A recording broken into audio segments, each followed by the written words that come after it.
Hi friends, I am KB Gupta on KB Gupta Live. Friends, I have already released 3 videos on my professional journey. I am happy that you people are liking my videos. ये मेरी अपने professional journey के बारे में this is the fourth video. I hope you will like it. Friends, जैसा कि मैंने अपनी पिछली वीडियो में बताया था, मेरा दिल्ली से अहमदाबाद ट्रांसफ़र हो गया था और मैंने ये भी बताया था कि इस ट्रांसफ़र होने से मैं बहुत खुश नहीं था. इसका कारण था कि मेरी फैमिली 3 हिस्सों में बँट गई थी. मेरा बड़ा बेटा चंडीगढ़ में हॉस्टल में चला गया था. मेरी वाइफ़ और छोटा बेटा दिल्ली में रह गए थे और मुझे अहमदाबाद में जाना पड़ रहा था. लेकिन जब आप नौकरी करते हैं तो आपको ये फेस करना पड़ता है. लेकिन इससे पहले कि मैं अपने अहमदाबाद के एक्सपीरियंसेस आपसे शेयर करूं, एक और बात आपसे शेयर करना चाहता हूं जिसका इस वीडियो से बहुत ही गहरा लिंक है. एक्चुअली मेरी तब अहमदाबाद के ट्रांसफ़र भी नहीं आई थी और ट्रांसफ़र आने से 2-3 महीने पहले की बात है कि मुझे अपने एक पुराने कलीग मिस्टर जैन का फ़ोन आया. एक्चुअली मिस्टर जैन ने बैंक बड़ौदा में लगभग उसी समय ज्वाइन किया था जिस समय मैंने ज्वाइन किया था. क्योंकि वे एक चार्टर्ड अकाउंटेंट थे, इसलिए वो डायरेक्ट मैनेजर की पोस्ट पर आए थे और मैं एक ऑफिसर की पोस्ट पर आया था, इसलिए वो मेरे से एक स्टेप आगे थे. लेकिन हम 4-5 लोगों का ग्रुप था जो आपस में घुलते मिलते थे, एक दूसरे के घर जाते थे, बातचीत करते थे, गप्पे मारते थे, हंसी ठट्ठा करते थे और ऐसा लगता था कि हम लोग कॉलेज फ्रेंड्स हैं. लेकिन जब 89 में मैंने बड़ौदा छोड़ दिया, उसके बाद मिस्टर जैन से मेरा कोई कांटेक्ट नहीं रहा. उस समय ना तो इंटरनेट था, ना मोबाइल फ़ोन थे और एसटीडी भी बहुत रेयर चीज़ थी. एनीवेज़, इतने सालों बाद मिस्टर जैन का फ़ोन आया तो मुझे बहुत अच्छा लगा. मिस्टर जैन ने मुझे बताया कि वे 2-3 महीने पहले ही 4 साल की फर्म पोस्टिंग करके वापस बड़ौदा में हेड ऑफिस में आए हैं. अब वे उस डिपार्टमेंट में काम कर रहे हैं जिसका नाम अकाउंट्स एंड ऑडिट था. And this department was preparing balance sheet and profit and loss statement for the bank. मुझे उनसे बातचीत करके बड़ा अच्छा लगा. इतने सालों के बाद उनकी आवाज़ सुनने को मिली तो बहुत ही अच्छा लगा. And we talk about the days when we were together. इसके बाद मैंने मिस्टर जैन को बोला कि बातचीत करते रहिए. फिर तो क्या था, हर हफ्ते हम एक दूसरे से बातचीत करते थे. या तो वो मुझे कॉल कर लेते थे, नहीं तो मैं उनको कॉल कर लेता था. और जब मेरे अहमदाबाद के ट्रांसफ़र के ऑर्डर आए तो मैंने उन्हें कॉल करके बोला कि मैं अहमदाबाद में आ रहा हूँ. और चूँकि अहमदाबाद और बड़ौदा का जर्नी सिर्फ 1-1.5 घंटे की है, तो जब भी हमें मौका मिलेगा हम एक दूसरे से मिल सकते हैं. इस पर मिस्टर जैन बोले, जब आप अहमदाबाद आ रहे हो तो क्यों नहीं बड़ौदा ही आ जाते. हमें हमारे डिपार्टमेंट में काबिल और डेडिकेटेड ऑफिसर्स की ज़रूरत है. और ये भी बोले कि दिल्ली वालों के लिए अहमदाबाद के बजाय बड़ौदा बेटर है, क्योंकि ये बॉम्बे दिल्ली लिंक पर होने के कारण इसमें कनेक्टिविटी बेटर है और कभी इमरजेंसी हो तो there are so many trains to go to Delhi. मैंने कहा मुझे भी क्या फ़र्क पड़ता है, दिल्ली से अहमदाबाद भी उतनी दूर है तो बड़ौदा भी दूर है. तो मैंने कहा बड़ौदा बुला लीजिए. उन्होंने कहा मैं कोशिश करता हूँ. नेक्स्ट वीक उनका फ़ोन आया कि उन्होंने अपने जीएम से बात की है. उनके जीएम कॉरपोरेट ऑफिस बॉम्बे बैठते थे और उन्होंने कहा कि एक काबिल ऑफिसर को हम अपने डिपार्टमेंट में लेना चाहते हैं और उन्होंने आपके ट्रांसफ़र ऑर्डर अहमदाबाद से बड़ौदा चेंज करने के लिए जीएमएचआर से बात कर ली है. फिर क्या था, हर वीक हमारी बातचीत होती और वे मुझे बोलते मैटर इज़ इन प्रोग्रेस. लेकिन एक दिन ऐसा भी आ गया कि मुझे दिल्ली से रिलीव होना था. मैंने उनसे बात की तो उन्होंने कहा चिंता मत करो, आपका मैटर काफ़ी प्रोग्रेस में है, आप अहमदाबाद जाके ज्वाइन कर लो, विद इन 1 मंथ आपकी ट्रांसफ़र बड़ौदा की हो जाएगी. मैंने कहा अच्छा. मैंने जाकर अहमदाबाद में ज्वाइन कर लिया. दिल्ली में मैं आईटी में था, अहमदाबाद में भी मुझे जोनल ऑफिस में आईटी में पोस्टिंग मिल गई. फ़र्क इतना था कि दिल्ली में मैं इंचार्ज था, वहाँ पे मैं एक इंचार्ज के अंडर काम कर रहा था. लेकिन क्योंकि काम एक जैसा था तो फ्रॉम द डे नंबर 1 मैं एकदम वहाँ पे कंफर्टेबल हो गया था. इसके बाद मेरी मिस्टर जैन से बातचीत होती रही और 1 महीने के बाद बोले I am sorry mister Gupta, मैंने बहुत एफ़र्ट किए लेकिन सक्सेसफुल नहीं हो पाया, यू कंटिन्यू इन अहमदाबाद. मैंने कहा तो ठीक है, मैं अहमदाबाद में अपने लिए मकान ले लेता हूँ. अभी तक मैं एक दोस्त के साथ टेम्परेरी रह रहा था। फिर मैंने मकान ले लिया, दिल्ली गया और वहाँ से सामान रवाना किया। साथ में मुझे सेटल करने के लिए मेरी वाइफ भी आ गई, ताकि वो मेरी गृहस्थी को जचा सके, क्योंकि मुझे अकेला रहना था। लेकिन अभी सामान आए 3-4-5 दिन ही हुए थे, तो मिस्टर जैन का मेरे पास फ़ोन आया और बोले, कॉन्ग्रेचुलेशंस मिस्टर गुप्ता। मैंने कहा, क्यों, क्या हुआ? ये बोले कि आपकी ट्रांसफ़र बड़ौदा की हो गई है और जल्दी ही ऑर्डर आ जाएंगे। इस पर मेरी वाइफ ने बोला, चलो 1 वीक में और रुक जाती हूँ। वो ओरिजिनली तो 1 वीक के लिए आई थी। वो बोली, 1 वीक के लिए और रुक जाती हूँ और अब आपको बड़ौदा में ही सेटल करके जाऊँगी। लेकिन 1 वीक निकल गया, कोई ऑर्डर नहीं आए और मेरी वाइफ दिल्ली वापस चली गई। उसके नेक्स्ट वीक मेरे बड़ौदा के ऑर्डर्स आ गए। मेरे जोनल हेड थे, वो इस बात से बहुत नाराज़ थे। उन्होंने मेरी फेयरवेल पार्टी में बोला, after a long time we got a good IT officer and he has also manage his transfer to Baroda. मैंने कहा, सर मुझे तो काम करना है, चाहे मैं अहमदाबाद में करूं या बड़ौदा में करूं। बड़ौदा में जाके अपने दोस्त के साथ उस डिपार्टमेंट में ज्वाइन करके मुझे बहुत ही अच्छा लगा। मिस्टर जैन ने भी मेरा अपने खुले हाथों से स्वागत किया और उस दिन रात को वो अपने घर मुझे डिनर के लिए ले गए। उनकी फैमिली को तो मैं जानता ही था। I felt very much at home. लेकिन इससे पहले मैं आपको बता दूं, क्योंकि दिल्ली से अहमदाबाद का ट्रांसफ़र मुझे अच्छा नहीं लग रहा था और दिमाग में हर समय मुझे यही घूमता रहता था कि दिल्ली कैसे जाना हो, दिल्ली कैसे जाना हो। इसलिए जब मैं अहमदाबाद में था तो बैंक ने एक सर्कुलर निकाला कि अगर आप ट्रेनिंग सिस्टम को ज्वाइन करना चाहते हैं तो फॉर्म भर दीजिए। और अहमदाबाद में ही मैंने ये फॉर्म भर दिया था और फॉर्म भरने के बाद मैं भूल भी गया था कि मैंने ये फॉर्म भरा भी है या नहीं। इसके बाद मैं बड़ौदा आ गया, बड़ौदा काम में लग गया। मिस्टर जैन ने मुझे बताया कि ये एक बहुत इंपॉर्टेंट डिपार्टमेंट है, इस डिपार्टमेंट में काम करने वालों की प्रमोशन बहुत जल्दी होती है। वहाँ जाके मैंने देखा कि डिपार्टमेंट तो इम्पोर्टेंट था, लेकिन वहाँ पे काम भी बहुत करना पड़ता था। एट एनी वर्किंग डे, जबकि ऑफिस का टाइम 5 बजे तक था, अगर आप 8 बजे निकल जाते थे तो आप अपने आप को भाग्यशाली समझते थे। इसी तरह सैटरडे को 2 बजे तक का टाइम था, लेकिन अगर आप 5 बजे तक निकल जाते थे तो you use to feel comfortable. और हर संडे और हॉलीडे को तो ऑफिस आना ही पड़ता था। एंड टॉप ऑफ इट, हमारा ऑफिस 10th फ्लोर पे था। शाम को जब हम जाते थे तो लिफ्ट बंद हो जाती थी और हमें सीढ़ियाँ उतर के ही डेली 10 फ्लोर अपने घर जाना पड़ता था। बट एनीवेज, मुझे काम करना अच्छा लगता है, मुझे नया काम जानने को मिल रहा था। I was doing it. और यहाँ दिल्ली में मेरा छोटा बेटा, जो कि 12 साल का था, एक क्रिकेटर बनना चाहता था।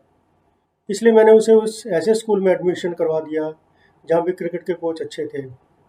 तो पहले तो 2 बजे तक उसकी क्लासेस लगती थी और 2 बजे के बाद उसकी क्रिकेट की कोचिंग होती थी उसी स्कूल में। लेकिन आने जाने का सिस्टम बड़ा ख़राब था। वो छोटा सा बच्चा पहले घर से साइकिल लेके 2.5 किलोमीटर चलाकर मेट्रो स्टेशन पर पहुंचता था। मेट्रो स्टेशन पे साइकिल पार्क करके मेट्रो लेकर दूसरे स्टेशन से उतरता था और वहाँ पे उतर के DTC की बस लेता था और DTC की बस से उतरकर 1 किलोमीटर चल के वे अपने स्कूल जाता था। और रिटर्न का भी यही सीन था। और जब तक वह घर आता तब तक 7-8 बज चुके होते थे। मैंने अपनी वाइफ को बोल रखा था कि जैसे ही वो घर पे आए तो मुझे फ़ोन करो, उसके आने के बाद ही मैं डिनर करता था। कई बार ऐसा भी हो जाता था कि 8 बजे के बाद तक नहीं आता था। मेरे मन में टेंशन हो जाती थी और पता नहीं बच्चा कहाँ है, कहाँ नहीं है, क्या हाल में है।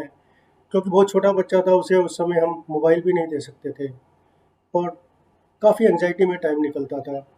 Anyways, things were going on. फिर क्या हुआ कि मेरा ट्रेनिंग सिस्टम के लिए बॉम्बे के लिए इंटरव्यू आ गया। मैंने मिस्टर जैन को बताया कि सर, मुझे बॉम्बे ट्रेनिंग का इंटरव्यू देने के लिए जाना है। ये सुनते ही तो वो आग बबूला हो गए।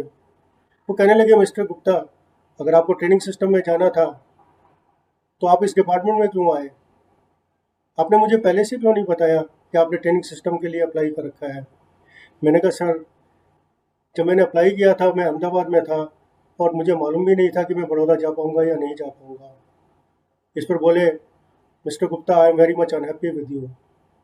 मैंने कहा, सर, अगर आप कहते हैं तो मैं इंटरव्यू देने नहीं जाता। He said, no no, it is your decision, but I am not happy with you. तो मैंने कहा कि जब वो मेरे से खुश ही नहीं है तो बेटर है कि मैं इंटरव्यू दे दूं, क्या पता मेरा दिल्ली ट्रांसफ़र हो जाए या पोस्टिंग हो जाए। लेकिन इसके बाद जब मैं वापस आया, वो मेरे से बहुत नाराज़ थे और मुझे किसी न किसी कारण से परेशान भी करने लगे। फॉर एग्ज़ाम्पल, जैसे ही मैं उनके केबिन में जाता और खड़ा हो जाता, तो मुझे डाँट के बोलते, "अरे! खड़े क्यों हो? बैठ नहीं सकते क्या?" और जब मैं उनके केबिन में जाके बैठ जाता, तो वो मुझे डाँट के बोलते, "आके बैठ जाते हो? सीनियर के सामने तुम्हें शर्म नहीं आती बैठते हुए?" इसी तरह वो मुझे डाँटने लगे। धीरे-धीरे मैं परेशान हो गया। उस डिपार्टमेंट के इंचार्ज मिस्टर वेल्लू नाम के एक डीजीएम थे और उस डिपार्टमेंट में एक और सीनियर मैनेजर थे, जिनसे मिस्टर जैन खुश नहीं रहते थे। लेकिन he was favourite of mister Vellu. जब कभी वे ऑफिसर अपनी छुट्टी के लिए अप्लाई करते, मिस्टर जैन उनकी छुट्टी रिजेक्ट कर देते। लेकिन वे मिस्टर वेल्लू के पास जाते, तो मिस्टर वेल्लू उसे सैंक्शन कर देते। एक किस्म से उस ऑफिसर के मामले में मिस्टर वेल्लू और मिस्टर जैन की कोल्ड वॉर थी, लेकिन अपेरेंटली उनका कभी कोई कन्फ्लिक्ट नहीं था। जब मैंने उस डिपार्टमेंट में ज्वाइन किया, हम 2 सीनियर मैनेजर थे और एक ऐसा बन गया कि I am mister Jain's man and other senior manager is mister Vellu's man. लेकिन जब मैं मिस्टर जैन के आउट ऑफ फेवर हो गया, तो मैं किसी का भी नहीं रहा। धीरे-धीरे हालात ऐसे होते गए कि मेरे मन में डिप्रेशन आने लगा। अभी ये चल ही रहा था, तो मेरा ट्रेनिंग सिस्टम में सिलेक्शन का लेटर आ गया। उसमें मुझे दिल्ली की पोस्टिंग मिल गई थी और ये कहा था कि अप्रैल में रिलीव कर देंगे। मैं बहुत खुश था, लेकिन इस लेटर को देख के मिस्टर जैन और नाराज़ हो गए और उन्होंने मुझे और तंग करना शुरू कर दिया। मुझे समझ में नहीं आता था मैं क्या करूं, पर मैं खुश था कि चलो कॉर्पोरेट ऑफिस से लेटर आया है, अप्रैल में ये मुझे रिलीव कर देंगे। लेकिन अप्रैल में क्या रिलीव करना, अप्रैल गया, मई गया, जून गया और इन्होंने मुझे रिलीव नहीं किया।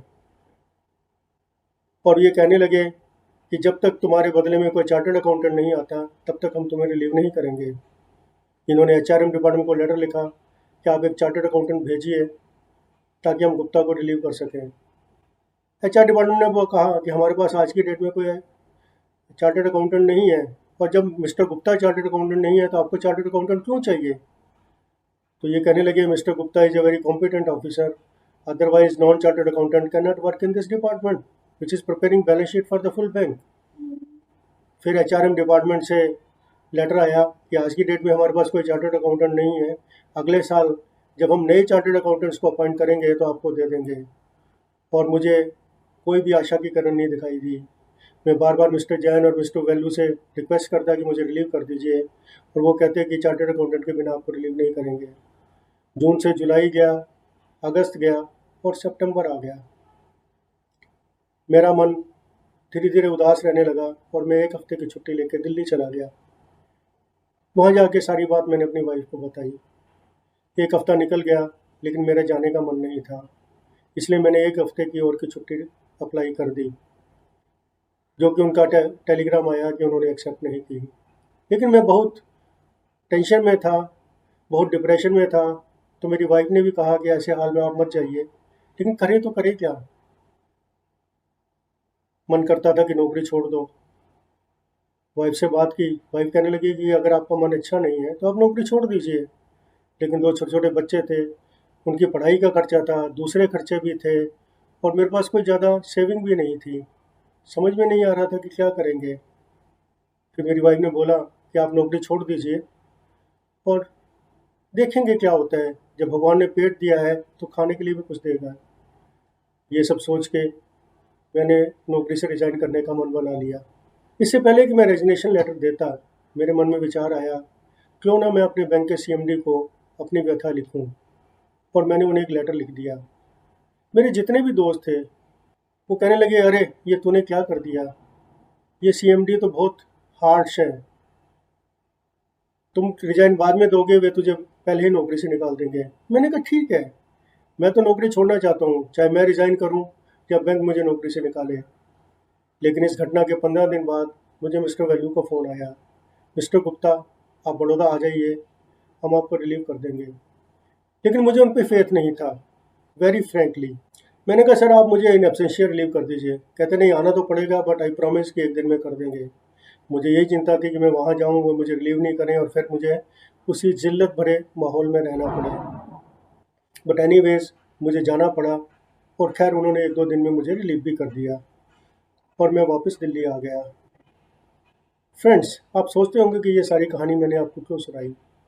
ये कहानी मैं आपको इसलिए सुनाना चाहता था कि कई बार लोगों को लगता है कि जो लोग हाई पोजीशन पे पहुंच जाते हैं, उनकी प्रोफेशनल जर्नी बहुत स्मूथ होती है। ऐसा बिल्कुल नहीं होता। हर एक आदमी को अपने चैलेंजेस का सामना करना पड़ता है और जितनी ऊंची पोजीशन पे आप जाएंगे, उतना ही ज़्यादा आपको चैलेंजेस फेस करने पड़ेंगे।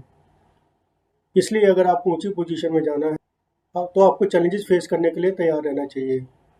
और आप कितने भी बोल्ड हों, मैं अपने आप को बहुत बोल्ड समझता हूँ और मेरे पूरे करियर में यही एक ऐसा समय था जब मैं डिप्रेशन में आया।